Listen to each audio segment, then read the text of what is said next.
Let's start this off with a thought experiment. Think of someone in your life who you admire. It could be a celebrity, it could be a friend, it could be a colleague at work. I want you to see this person in your mind's eye. Vividly see them. Now I want you to ask yourself the following question. What is it about this person that I admire the most? Is it their work ethic? Is it their lifestyle, their mindset, their talents, their competence? Take a moment to really consider your answer to this question. You got it? Good. Now I want you to ask yourself the following question. Have you ever seen this person being needy? The answer to that question is probably an astounding no for most of you. But there are exceptions to that. I'm sure there is a person listening to this right now who has had the misfortune of experiencing someone that they look up to, someone that they admire, completely crumble in the presence of another person, or because of the absence of someone's approval or validation. If you're one of those people, then my follow-up question is this. How did that make you feel about that person in that very moment? Did you experience the same level of respect for them that you've experienced for them before? Or did it dwindle a little bit? Because here's the thing. Neediness is one of the most unattractive traits that a person can exhibit.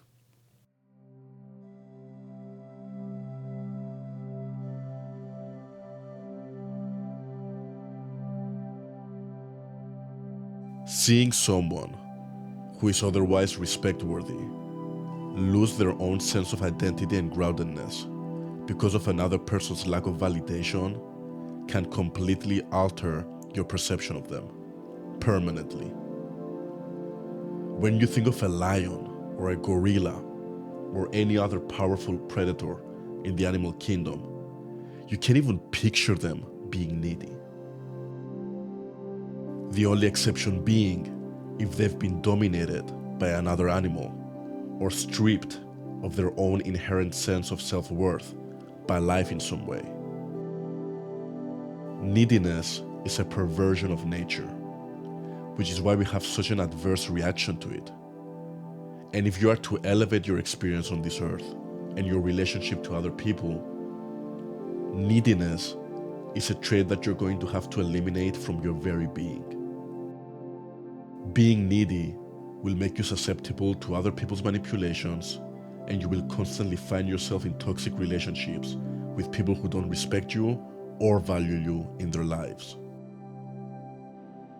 Neediness results in rash decisions, risky behavior, and emotional highs and lows that are a result of being addicted to external validation, which will naturally come and go. It's a very unhealthy way of being, one that will cost you a lot in life. But thankfully, here you are, taking steps to eradicate it. And for that, I'm absolutely proud of you.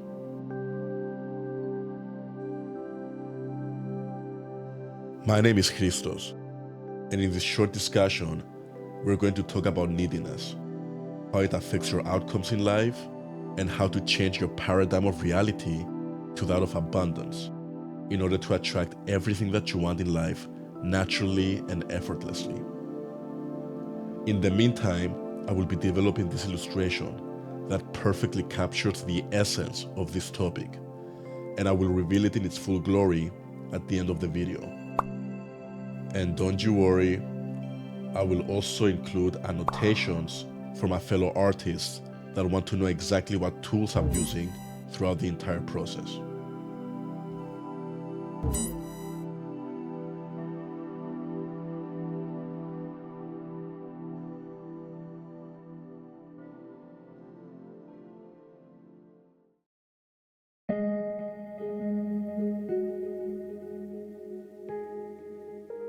I'm sure you have a whole library of extensive experiences in your life when you made decisions while being in a needy state of mind and paid the price for it. It could be being needy with a significant other to the point of smothering them and eventually pushing them away. It could be that while you were pursuing a job opportunity, you ended up being so desperate for it that you were so nervous during the interview that you failed it altogether. Or simply rushing to get a piece of work done and then ending up messing it up as a result. You have extensive experience in your life that has taught you that neediness does not work, and yet many of us fail to receive that message fully. So what is it that prevents us from moving past the neediness paradigm? Two reasons: trauma and simply having the wrong belief system. Let's tackle them one by one, starting with trauma. Trauma comes as a result of negative experiences that program our subconscious mind to move through the world in a certain way. Now, that does not mean that the negative experience itself has to be extreme or intense. Most people believe that if you weren't ever physically threatened or assaulted or hurt in some way, or at the very least experienced something gruesome in your life, then there is no way that you're traumatized. That is false.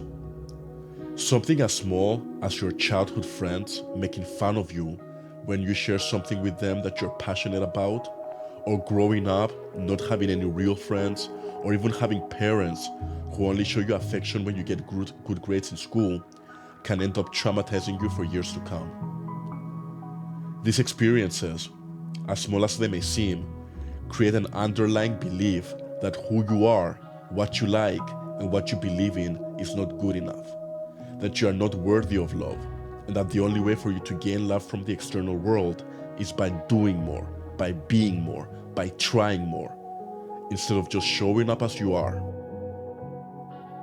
If your parents only gave you love when you did well in school, that conditions you to subconsciously believe that your worth is directly tied to your academic achievement, and consequently, you end up spending your entire life trying to feel good enough by getting good grades.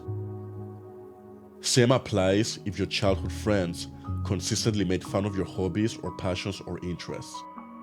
It conditions you to hide your authentic self and your true genuine interests in order to fit in with the crowd and earn the love and approval of your peers. Yes, to your current adult self, being so affected by all these small experiences might be a ridiculous notion. But to a young child who doesn't know better, a young child who is dependent on others, who is insecure and uncertain of themselves, and who look to the outside world to affirm them, tell them who they are, and teach them right from wrong, those experiences can shape them for life.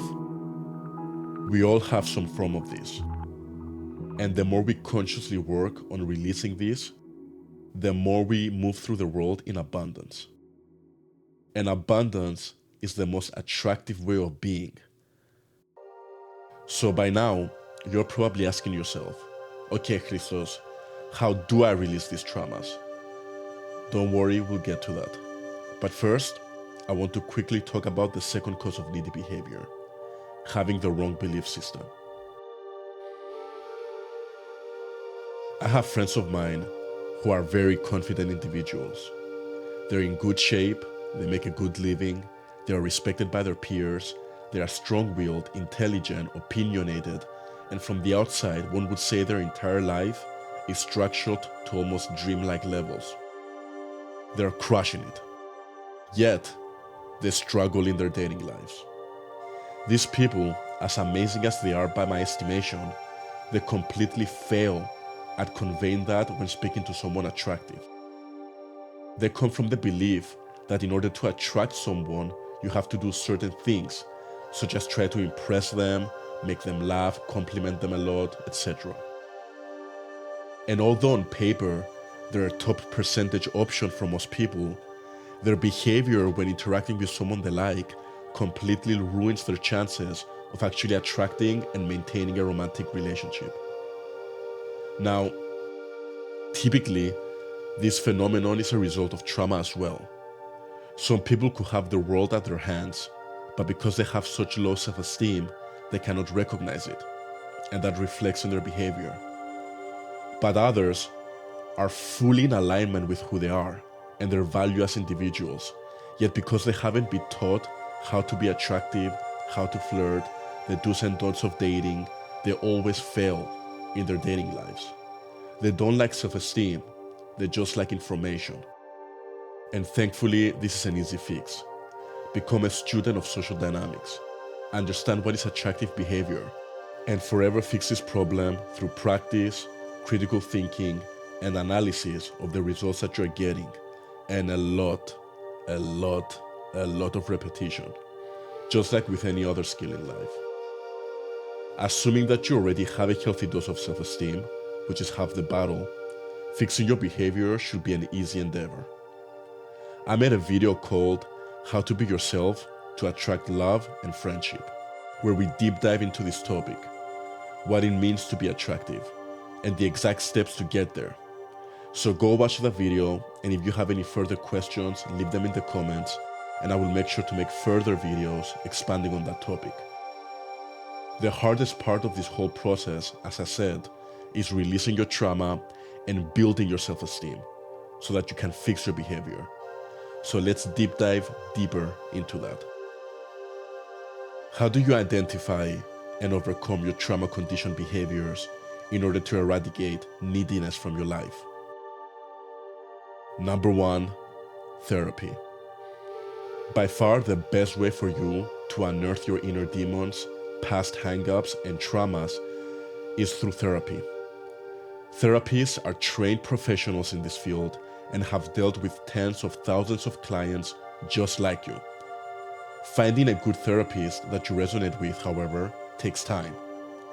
The last thing you want to do is invest into a therapist that isn't competent or who isn't aligned with your unique way of being and communication style and end up worse than you were before. In my honest opinion, everyone needs to go to therapy for at least a couple of months. We all have baggage in some form or another, and it will greatly improve our lives to release it. Although I believe you should definitely look into therapy as soon as possible, I understand that it might not be a feasible option for a lot of people. That could be because of financial reasons or personal beliefs. If that's you, don't worry. The next 2 options are just as valid. Number 2, journaling. One of the most important daily practices that I've adopted is journaling. We go through so much on a day-to-day basis. Maybe we find ourselves in the heat of conflict with a colleague at work. Maybe we just wake up feeling extremely negative for what appears to be no reason at all. Or someone casually says something to us or makes a joke at our expense that internally rubs us the wrong way. These experiences subconsciously stay with us. And if you had a particularly bad day and then you come home and go straight to bed without taking the time to decompress and contemplate on today's experiences, you end up carrying that negative energy with you again the next day. You might be thinking to yourself right now, but Christos, this hasn't been my experience. Bad things happen to me all the time, and I just take it on the chin, go to bed, wake up the next day, and I feel fine. Let me put it to you like this. If you're someone who is used to eating very unhealthily, you don't notice how badly your diet is affecting your energy levels. But once you clean up your diet and exclusively eat healthy and nourishing food, and for whatever reason you decide to have a bit of a cheat meal, you instantly notice a dip in your energy levels because now you have a more healthy reference experience to compare it with.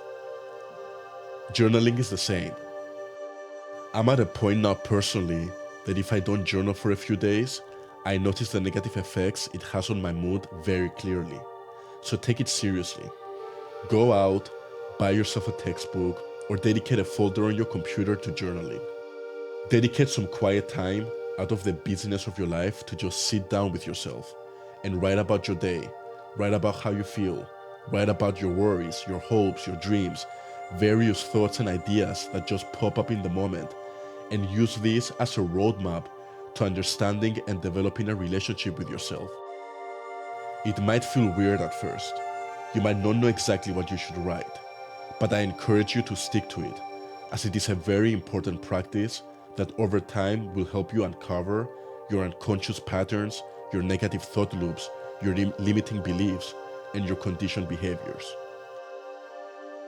Number 3, meditation and accepting your negative emotions. Dedicate 5 to 20 minutes every day to meditation. Just like with journaling, meditation gives you the space that you need to go within, to quiet your mind, to pull away from the constant busyness of life, the constant distraction, the perpetual pursuit of pleasure and dopamine, in order to go within and be present with yourself. When was the last time you actually sat down with yourself, gave space to your emotions to speak to you, gave space to your mind to quiet down and relax? Most people are constantly blasting their senses with constant stimulation and input. There is no quiet moment.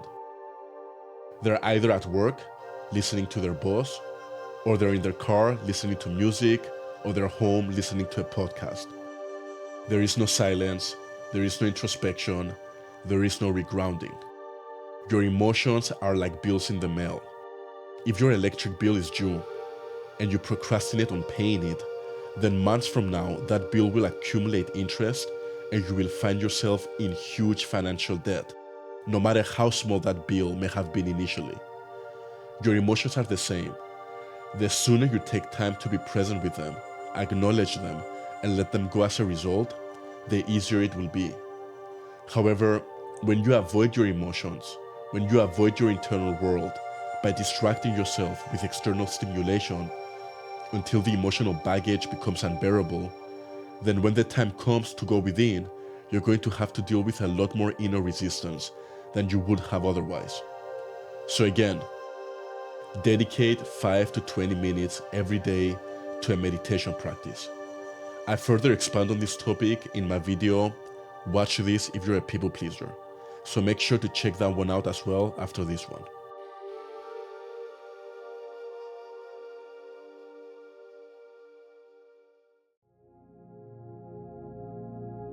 Healing is a deeply frustrating and difficult process, whether you go at it alone or consult a therapist.